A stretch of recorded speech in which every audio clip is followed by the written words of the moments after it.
Please welcome to the stage the Executive Director of Close the Gap, Susannah Delano. Hello. How long do we have to wait? That's the song, Sharon Jones and the Dap Kings. How many times have you all asked yourself this decade, how long do we have to wait for, say, racial justice, peace in the Mideast, universal health care, a woman president? As activists, we are used to 2 steps forward and 1 step back, but lately it's feeling a lot more like 1 step forward and about 47 back. Am I right? So I want to tell you a California success story about the waiting game. When it comes to women's representation, we all remember the bad old days. They were not that long ago. When I started at Close the Gap in 2018, the Capitol was a sausage fest. Women were barely 1 in 5 members. The Honorable Holly J. Mitchell would point out back then that there were not even enough women to have 1 on every committee, and these are committees charged with setting policy and governing on behalf of 40 million people. Budget priorities and political culture itself were not always inclusive, with so many voices missing. But now that we have the first woman majority in our state Senate, we no longer have to worry whether or not there will be a woman in every committee, because women are actually chairing the majority of committees in Sacramento today.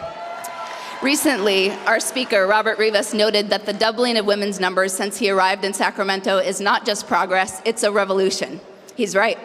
More women at the table means more focus on issues that matter to the majority of us. We are shifting power in a real way.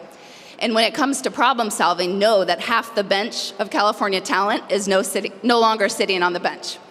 So how long did we have to wait? Bottom line, give or take, it's taken about 7 years. As reported in Forbes magazine, California has jumped from 19th to 4th in the nation for representation. And we don't have just any women in California breaking new ground. We have here a strong majority of women legislators who are Democratic women of color, committed to reproductive freedom, public education, and ending poverty. That matters for California. It matters for our future pipeline to Congress. And in the 4th largest global economy, it matters for the entire world. So now we have the numbers. How do we make the numbers count? 3 things. Number 1, keep looking to women. And I mean all who identify, my trans sisters, I love you. Women on the ground running shit. Think about stepping forward and getting that elected title. You're already running the show.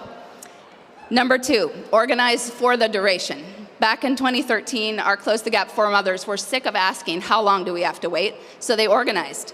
They set a course for parity by 2028. Their strategy is working because of the strength of women candidates and because of the relentless commitment of our many supporters and allies. I know there are hundreds of you out there. Thank you. So don't let them tell you, just because we lost at the top of the ticket in November 24, that women can't get elected, or South Asian women or Black women can't. Tell that to Assembly members Darshana Patel or Rhodesia Ransom, who blazed trails in inland districts when they were elected last November. Don't let them tell you it's already been decided, it's not your time. Tell that to Senator Caroline Menjivar or Assembly Majority Leader Cecilia Aguiar-Curry. Don't let them tell you you can't run and govern as a committed progressive in this environment. Tell that to Assembly members Sade El-Hawari or Pilar Chavo. I dare you. Don't let them tell you it does not make a difference. Tell that to the entire Women's Caucus who ensured California remained a beacon of reproductive freedom after Roe fell. Or tell that to Senators Eloise Reyes, Sasha Renee Perez, or Assemblymember Jessica Caloza, who have carried vital legislation in the wake of the LA fires. Don't let them tell you that progress is not achievable. If Close the Gap listened to that nonsense in 2013, we might not have any of those women in office, and California's political future would be so much dimmer. Today, California is 2 seats away from being the first and only major global economy governed by women. There are 10 talented Close the Gap women already out and running for 26, and with 7 women incumbents leaving, every race will matter. 26 could be the year not only that we get our first woman governor, we're going to get her, but also full parity in the state legislature. In the era of openly white supremacist West Wings, other states will look to the way California steps up, and many will aim for the high bar we set, including on reflective representation.